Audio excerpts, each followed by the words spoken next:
I never thought I'd say this, but my mother-in-law seduced me. The woman I was supposed to trust, the woman who raised my husband Robert, crossed a line I never imagined. And it all began the moment we moved into her house. If you're new here, make sure to hit that like button and subscribe, because this story, you won't want to miss a single detail. We had no choice. Robert's business had crashed, bills were piling up, the mortgage was overdue, we were desperate, and moving in with his mother seemed like the only solution. I thought it would be temporary, a safe place to get back on our feet. I never expected that seeking refuge would pull me into a world I wasn't prepared for. A world where trust, love, and family boundaries would all be tested in ways I never imagined. My name is Ellen, and my husband is Robert. We had been married for 3 years, and life felt steady, until the business crash turned everything upside down. We went from living independently to moving into his mother's house, a house filled with memories of Robert's childhood and a woman I thought I knew. Margaret, my mother-in-law, seemed welcoming at first. She smiled, fussed over us, made sure we were comfortable. I thought, maybe living here wouldn't be so bad after all. I imagined nights of quiet dinners, shared laughter and support, while we tried to get our lives back together. Robert was exhausted. The stress of losing his business had changed him. He came home late, worked long hours from the living room table, barely resting. I tried to hold everything together, to create calm amid the chaos. I cooked, cleaned, and kept the house running, hoping to give us a sense of normalcy. I never suspected that what seemed like kindness from Margaret would slowly start to feel different. The closeness I thought was harmless, the attention I assumed was maternal, started to feel charged, uneasy, almost intimate in ways I couldn't explain. And it all began quietly, a brush of her hand as she passed me in the kitchen. A look that lingered too long. I dismissed it at first, convincing myself I was imagining things, but a tiny voice inside me whispered, something was shifting, and it wasn't going to stay innocent for long. It started with small things I almost convinced myself were normal, a brush of her hand when handing me a dish, a lingering glance that made my stomach tighten, a laugh that felt too personal, too close. Every time I told myself it was nothing, just a mother-in-law being kind, but the tension was there. I could feel it, like a storm brewing beneath calm skies.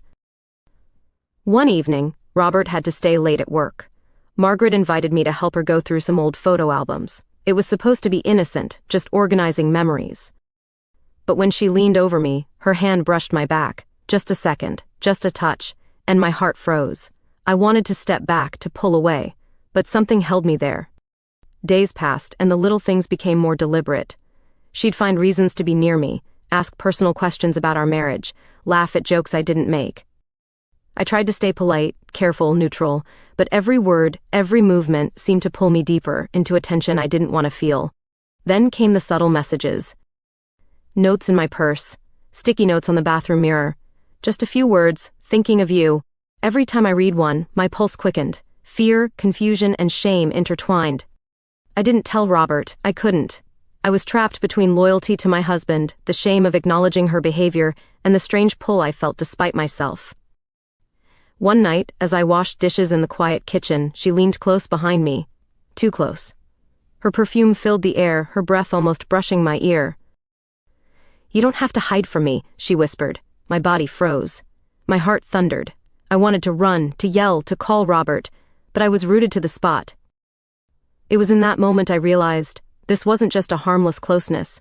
Margaret wanted more, and I didn't know how to stop it. After that night in the kitchen, everything changed. I became hyper-aware of every interaction with Margaret. Every smile, every casual question, every touch carried a weight I couldn't ignore.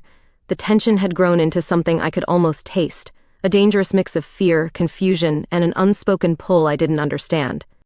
She began finding excuses to be alone with me, helping her with chores, sitting beside her on the couch, asking for my advice on personal matters.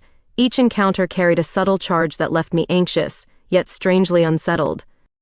I wanted to step back, to keep my distance, but the line between her attention and something more felt increasingly blurred. One evening, she left a folded note in my purse. "I can't stop thinking about you." My hands trembled as I read it. I stared at it for minutes, trying to convince myself it was a joke, a misunderstanding, anything, but I knew it wasn't.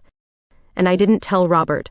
Robert was oblivious. He was stressed from work, exhausted, trusting his mother as he always had. I wanted to tell him everything, to scream, to demand help, but fear kept my lips sealed. Fear of what Margaret might do if I spoke, fear of what it could do to our fragile, temporary home. And then came the nights when her touches became almost deliberate. A hand brushing mine by accident, a lingering hug, whispers that felt too intimate. Each time my heart raced, my mind spiraled. I questioned myself, was I imagining this? Or was it real? Deep down I knew, it was terrifyingly real. One night she whispered as I reached for a dish in the kitchen, "You don't know how long I've wanted this." The words hit me like a thunderclap. My pulse raced, my body froze. I wanted to turn, to run, to yell, but I couldn't. By then I realized there was no going back. The boundaries I had thought were firm were gone, and the storm Margaret had quietly been building wasn't just outside, it had wrapped itself around me, and I didn't know how to escape. The night it all reached its breaking point is burned into my memory. Robert had stayed late at work again, and Margaret asked me to come help her with something quick in the living room. I should have said no. I should have stayed away. But I went. From the moment I stepped inside, the air felt heavy, charged, suffocating. Margaret was sitting on the couch, that same calm, measured smile on her face that always made me uneasy. She gestured for me to sit beside her, and I hesitated. My instincts screamed to leave, but my legs refused to move. She leaned closer, just slightly, enough that I could feel her presence. "You can trust me," she whispered. Her voice was soft, magnetic, impossible to ignore. My throat tightened. I wanted to speak, to tell her to stop, to run, but the words caught in my chest. The clock ticked loudly, every second stretching endlessly, and then she reached out, lightly, almost casually, and brushed my hair away from my face. My pulse surged. My mind screamed at me to move, to push her away, to escape, but I couldn't. I was frozen, and then I heard it. Robert, voice calling from the driveway. Relief should have washed over me, but it didn't. Margaret didn't move. Her smile didn't falter. That unreadable look in her eyes, it dared me to resist. I bolted, out the door, into the night. The streetlights blurred as I ran, my chest tight, my mind racing. I wanted to scream, to cry, to make sense of what had just happened, but the words wouldn't come. That night, I lay awake replaying every moment, every glance, every brush of her hand. I realized something terrifying. Margaret wasn't just crossing boundaries. She was relentless. And the danger wasn't just outside. It was inside the home we were supposed to be safe in. Then my phone vibrated. A message from her. 3 words that made my stomach drop. "We need to talk."